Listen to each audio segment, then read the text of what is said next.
Dans cette présentation, nous allons étudier une nouvelle loi britannique appelée le Bribery Act, loi anticorruption. Le Bribery Act a été adopté le 8 avril 2010 par le Parlement britannique. Le texte de loi a été rapidement complété par des lignes directrices rédigées sous forme de guide par le ministère de la Justice. Le Bribery Act est entré en vigueur le 1er juillet 2011. Nous allons brièvement nous pencher sur un aspect inédit de cette loi britannique que l'on ne retrouve ni dans les traités internationaux ni dans les législations locales luttant contre la corruption. Le Bribery Act prévoit, au sein de sa section 7, une infraction pénale contre les personnes morales qui ne mettent pas en place, au sein même de leur organisation, un programme de prévention contre la corruption.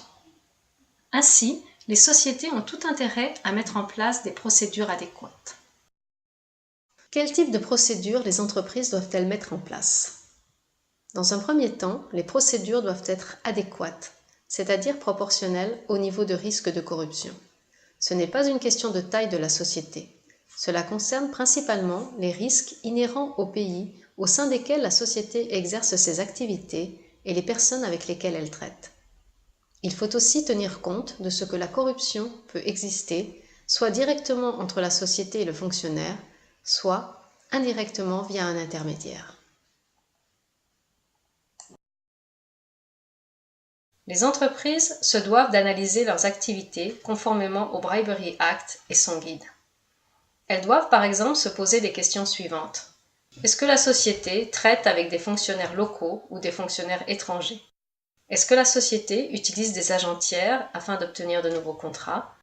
Des enquêtes, notamment financières, ont-elles été effectuées avant d'établir un partenariat avec une autre entreprise? Ensuite, grâce à ces auto-évaluations, les sociétés pourront rédiger une déclaration de risque majeur afin de mettre en place un programme efficace de lutte contre la corruption. Des procédures efficaces et des évaluations claires sont requises par la loi. Déclaration officielle du top management. Le management à haut niveau doit favoriser la création d'une culture anticorruption au sein de l'entreprise et affirmer le principe d'une tolérance zéro. Il doit être clair que corrompre ou être corrompu conduira directement à un licenciement pour faute. Code de conduite des affaires, politique de dons et invitation, politique d'éthique, politique d'approvisionnement, politique de confidentialité des données, politique informatique, procédure de validation groupe, manuel des sanctions disciplinaires, politique antifraude, etc. Mais le programme anticorruption doit également être efficace. La conformité au Bribery Act ne requiert pas seulement des déclarations, mais aussi des outils et des procédures. La société doit mettre en place des formations en présentiel dédiées aux salariés et aux personnes associées, des sessions e-learning, des informations régulières sur la lutte anticorruption, un suivi régulier des procédures incluses au sein des divers manuels, des procédures d'escalade, des programmes de dénonciation speak-up, une surveillance régulière de l'activité, enfin la nomination d'un responsable compliance. Ces déclarations et ces procédures seront vérifiées et évaluées par le procureur en cas de suspicion de corruption. Qui est concerné par cette nouvelle infraction pénale? Toutes les sociétés ayant une présence commerciale démontrable au Royaume-Uni, ainsi toutes les sociétés constituées ou ayant formé un partenariat dans ce pays sont de facto concernées par cette loi. Mais sont également concernées par cette loi toutes les sociétés du monde ayant une partie de leur activité commerciale au Royaume-Uni, quel que soit le lieu de création ou de signature du contrat.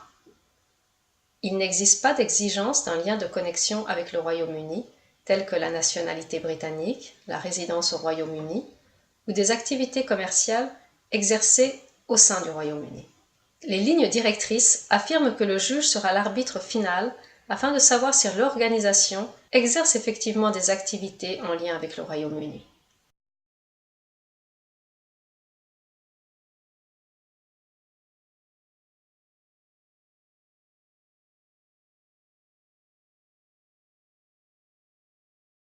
Une organisation commerciale est responsable en vertu de la section 7 si une personne qui lui est associée corrompt une autre personne ou est corrompue par une autre personne.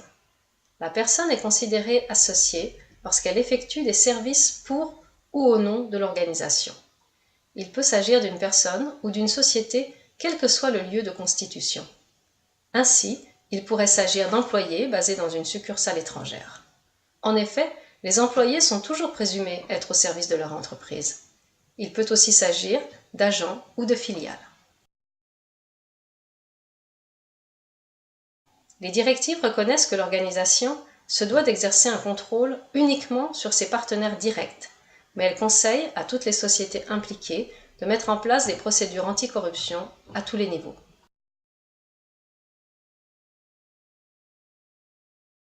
Le juge dispose des pleins pouvoirs quant à la détermination de l'amende, qui est illimitée. De plus, cette amende est appliquée sans lien de causalité avec l'acte de corruption. L'autorité principale de poursuite des délits de corruption au Royaume-Uni, Angleterre, Pays de Galles, Irlande, est le Serious Fraud Office. Ce dernier a développé une stratégie internationale et entretient des liens étroits avec, notamment, le département américain de la justice et la US Securities and Exchange Commission. Il entretient également des relations avec des réseaux internationaux et européens tels que Eurojust, le réseau de justice européen, l'Association internationale des procureurs et la Banque mondiale. En pratique, les procureurs du Serious Fraud Office peuvent faire référence au Crime and Courts Act, adopté en 2013 et proposer à l'entreprise une suspension des poursuites. Cette proposition sera contractualisée par une transaction contrôlée par le juge.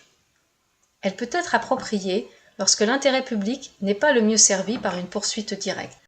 Nous pouvons citer, par exemple, les cas où la corruption n'est pas trop étendue ou lorsque la poursuite met en cause la sécurité nationale ou lorsque l'organisation coopère pleinement. L'accord de suspension des poursuites est soumis à certaines conditions. La restitution des bénéfices, le paiement d'une amende, l'indemnisation des victimes, la coopération de la société dans la poursuite d'individus, la mise en œuvre d'un programme anticorruption avec, si nécessaire, la nomination d'un responsable de la compliance au sein de l'organisation. Toutefois, la signature de l'accord sera un événement entièrement transparent et public.